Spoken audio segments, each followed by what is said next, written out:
Hello, this is Alexander Hall from Nescott here. Sorry, that was a bit of a croak. Anyway, this is Viva Voce week 4, and I'm going to now go on to the questions of the week. Right, so question 1. What research have I undertaken independently this week? Main ones that I went over was frantic assembly. So the main frantic assembly research that I made was about lift workshops. So that included the likes of a push hands, which is more like a person who's got their hand on top of another person there, controlling the other person who's got their hand underneath, and then they have to do it with their eyes closed, and the challenge just gets bigger that way. And the other one's a jetpack. So jetpack is pretty much where you keep your arms as hard as possible, so it's strong, and trying to show lack of endurance as well. So keeping those arms as straight as possible, and let two people take each arm and then pick you up, and there's someone at the back of you who's trying to support as well. So with those, the way I've applied them with our project at the moment with Grenfell, with the jetpack, I thought that maybe that could be really good in terms of maybe people jumping out of their flats. So those who couldn't get out, couldn't run down the stairs, who felt the only way to die was to just jump out. And there was firefighters who might have a trampoline to save their lives so they don't fall to their deaths. So it gives them more chance to survive.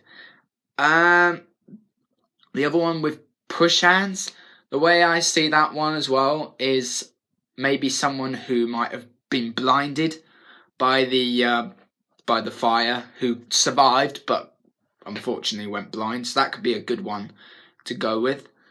And yeah, that's the main ones that I picked out from my research with Frantic. Akram Khan. Now, I learnt from Akram Khan, he's a national ballet director, and he's been really close with quite a lot of close celebrities of the performing arts. So that includes, the one main one that I remember was Kylie Minogue, who's the pop superstar from Australia, and is also an actress as well, who's been in Doctor Who, I remember, from one Christmas special. I don't know the name, but that's a bit of knowledge that I have. And he was also well known for his choreography for the opening ceremony for the London Olympics in 2012. And yeah, he got massive acclaim for creating what he did with so many of his employees, and got so much out of it. And so my next question is, how can I apply these in class? Well, obviously I've already mentioned with Frantic.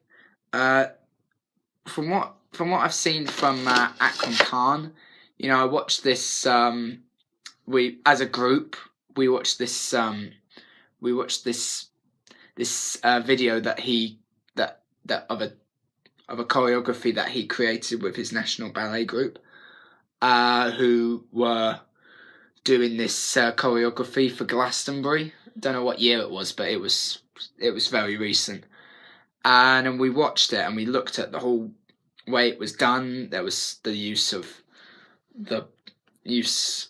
that hand movement that could probably be used in the project, but even so, it might be something worth going over. But from one of the things I learnt from Akram Khan is that he's very based around all genres. So he's not just working with actresses; he can work with all kinds of people. So he's worked with artistic directors. He's worked with almost anyone in the industry. So you could say, has he worked with a musician, with a pop superstar? Yes. Has he worked with a very top actress like Helen Mirren? Yeah, probably has. So he's got a wide range good directing capabilities, and also got good collaborative. It's got a good collaborative range with many different celebrities in the world, and it shows you can collaborate with anyone, absolutely anyone in the industry, as long as you show good mutual respect. What practical problems have I come across over this week? Try and be a bit more playful and not be so assertive. So one of the things that I noticed that I had a few points where especially this was with a topic that we did on Friday. We had this the two Georgia, so Georgia Pine and Georgia Webber, and I also worked with Demi. We wanted to create this scene with a reporter, and of course with children who had been victim close to the fire, who might have been close to the fire or might have been in the fire. And so what we did was we looked at this report that we were given on Friday, and just kind of block out bits that weren't needed. So the whole report was a bit like, the Grenfell Tower happened on the 14th of June. It was the biggest catastrophe of British history, and we just had to kind of work around it. And then, of course, there was this text that one of the victims put together. And so we got one of the children who was one of the Georges who came across and did who read the text through, and me and Demi, we were just doing the reporter's part. But yeah, in terms of when I wasn't needed, so when I went straight back in and started playing football with the Georges, I should have been a little bit more slow with my passing with the ball without passing just with so much pace, because also with the spacing, you wouldn't do that if you're in a small, tight space. But also when you're with children, you need to be careful with how you kick the ball. And because they were portraying children, you've got to be careful with that. So yes, there's me. Learn a lesson if I want to be a father. Also be more relaxed. One of the things I did a lot was I was getting really tense when doing a few physical sections. I noticed I was getting really tense up because I was so, worried whether I was going to remember a choreo, whether I was going to remember a movement, and so on and so forth. And I just tensed myself up so much that I was just getting out of zone, and it just got hard for me. So I think one of the things I need to do is just relax. It's easier said than done, but I need to do it. Just relax. You've got to have that mixture of both being relaxed, but also having that form of concentration and focus and preparation. And that's one of the things I just need to get ahead with, if you know what I mean. So that's a main practical problem that I need to overcome, which will be done. It's just like, it's probably one of my traits that I have when it's pre-production, and when it's starting at the beginning and things try to go higher up so people are more prepared. When you get more prepared and you've probably practiced a lot more, it comes a lot easier, and I think that's what I'm going to be doing. I'm just going to keep practicing as if it's like second nature to me, which can be done. So I will do that. What practitioners have I come across this week? Main ones I would say is Ben Ockery, who made this descriptive, which we did with Joe in one of Joe's sessions on Wednesday, which was on the 31st of January. We looked at this really good guy who talked about, who he kind of made like a, he was making this this whole book. I think he was reading off something that he made himself. So he wrote a descriptive writing piece dedicated to the Grenfell victims, and just tried to show his form of sympathy and show his form of understanding of what happened, so giving a bit more detail on what he saw and what he can remember from all the news reports that were made after the incident and that. The other one was Christopher John, who is a poem writer who made this poem called Fire in Heavens, which we also looked at with Joe as well. So we looked at quite a bit with him. And it's pretty much the same. It's not. I don't think it's particularly aimed towards Grenfell, but it's a poem which has a link, which has a good link with the whole of Grenfell Tower. And another one is Sabrina McCoog, who did this monologue at Latitude Festival, and it was called Toilet Breaks. So she was kind of making up some kind of monologue. It wasn't really a monologue, but it was also just a sketch that she made, just from her own comedy type. So she was talking about how awful toilets were normally at festivals, which could have a bit of a link, maybe not, maybe yes, all depends. Another one would be Sully Breaks, who did this really great poem called Two Cities, which talks about I think it was a main one all about equality. So he's black, and you know what happened after Grenfell. There was quite a few people who were saying we don't need to worry about all those people who died in that Grenfell Tower, the people who are suffering because they're immigrants. And with Brexit, a lot of people in the UK would have just gone, I don't care about those guys because they're immigrants and they shouldn't be here. And Sully Breaks, he's black, he's a black person, and he wanted to make a good poem which was dedicated to the people of Grenfell, but also give us a teaching that actually we should be a lot more open-minded about everyone and think about all those who suffered, and not just and be considerate, and not just have this feeling of, oh, they're immigrants, don't care about them. That feeling of inconsideration is just out of order. So he made that. And finally, of course, Frantic, which I mentioned in my first question. Have I created anything new? Well, and what was the outcome of it? So, of course, there was the children and reporter section, which I did on Friday, which I worked with Georgia Pine, Georgia Webber, and Demi.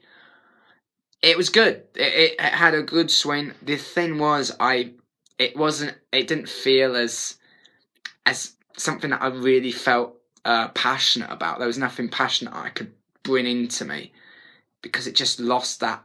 It's a loss of tempo, but also it's that there's nothing really inspiring that can really make an audience feel like they've seen something really that can capture their hearts. One of the things that I really want to achieve with this project is giving a good message.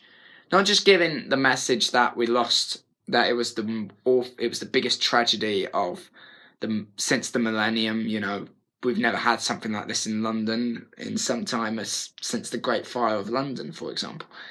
And the thing that we want to do is we want to send a message to the audience saying that we should never back off and say, oh, they don't matter to us, or because they're foreigners. I just want to come across as someone teaching the importance of equality, teaching the importance that tragedies like this shouldn't be ignored, that tragedies like this need a form of contribution and love to those who are in need. And the world is in need. Everyone's in need. The world that you look at now, from abroad to here, everyone in the world, there's almost every country has a poor person. Ones will have majorities, ones will have minority, and we need to be coming together as one. And that's one of the things that I want to kind of get across. I don't want to give these really small reports of, oh yeah, Grenfell Tower happened on this day, blah de blah de blah. Oh, it was the worst thing in the history. And then you have this one text that's just, in a way, it's effective, but it just doesn't. It defeats the purpose that we really want to get across as a whole ensemble. I mean that's just from my perspective. It's not from anyone else's perspective. But even so, you know,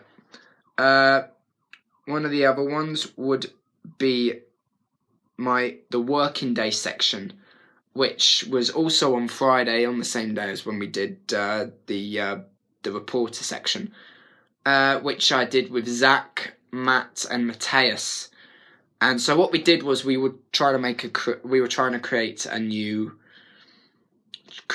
section which could get us more independent and make something new. So one of the things that we worked on was taking, for example, that Zach was maybe a businessman and he had work to do. He sits on his computer doing his work, and you get employees who come in with forms to fill in. You've got pens, and then you've got people who bring you cups of tea to keep you going. And we just wanted to make something that could maybe fit in, especially knowing that with Kensington and Chelsea Council, how manic it was for them after the Grenfell fire, that they must have gone through so much, in terms of the complaint emails they were getting, complaint comments from social media, many other forms of complaints, and also how much they had to take slips around apologising to people who were affected, so on and so forth, talking about the cladding which shouldn't have been used for the tower, because they were saying, oh, we want to use cladding so it can look great, it can look attractive, and it didn't matter about the attractiveness, it mattered about how safe people were, if you know what I mean. And that's the thing that we wanted to try and get across. So there's a good link. So there could be a good link with that in terms of with the working class who do their normal working day life, who have to write reports, have to take emails from people, so on and so forth. And yeah, so Zach was being the businessman, Matthias, Matt, and me. We had to work as we all had to work as an ensemble, like bringing him the pens, bringing him the papers, bringing him the tea, bringing his headphones so that he can not get distracted by anyone else around him, getting the keyboard, of course, so he can type along, and that kind of thing. And yeah, it's one of those things. And yeah, but what could be improved? One of the things I think could be improved is probably, not be just out of the weather. And of course, with what can be improved is just maybe getting it going a bit more, and maybe adding to it as well. With the likes of talking about what it's like pre-work, so before you get into your office, or when you get out of your office, and how you get home, what the journeys are like, whether you drive, and just thinking about how it feels for the working class, how they feel with it all, and just galloping that in. And yeah, and that's pretty much it. And also the other one would be rushing out of Grenfell. So we worked on many different techniques, which we did with both Leanne and Joe at that time. So, and of course, we worked on the lifts, and so it was pretty much every Wednesday we worked on how to develop our new section that we've been doing every Wednesday. So this Wednesday, which was on the 31st of January, which is the closest one, so we tried to add in a bit more. So we used the mixtures of things that we've worked on with Leanne on Wednesday afternoons. So we used our section where we were acting as if we were the media, going 1, 2, 3, 4, 1, 2, 3, 4. You know, that thing, and just getting the timing right, and just trying to add it in with what we've done with Gavin, and just seeing how it works out. And yeah, so what really worked with that? I think the best thing that worked was that it was a lot more that, you know, we had the idea of how to blend it in with all that we've been working on for the last 4 weeks now. Just adding in, of course, trying to get the timing correct, trying to make sure that it blended without it being too quick, etc. So yeah, and then pretty much that was it. The other section that would, and so what could be probably improved for me, the main thing that I think could be improved is just getting the timing right, and just getting in sync with the whole thing that we're trying to add.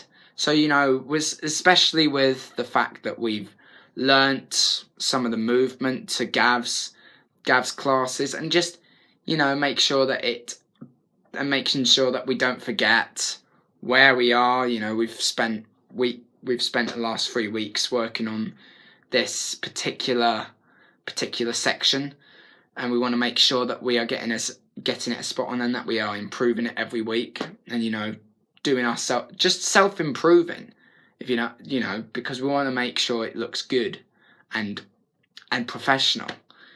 So yeah, pretty much that's it for me. And yeah, no, this is Viva Voce week 4. Thank you very much for listening, and I hope you enjoyed the vlog. This is Alexander Hall talking out. Thank you very much for watching. Goodbye.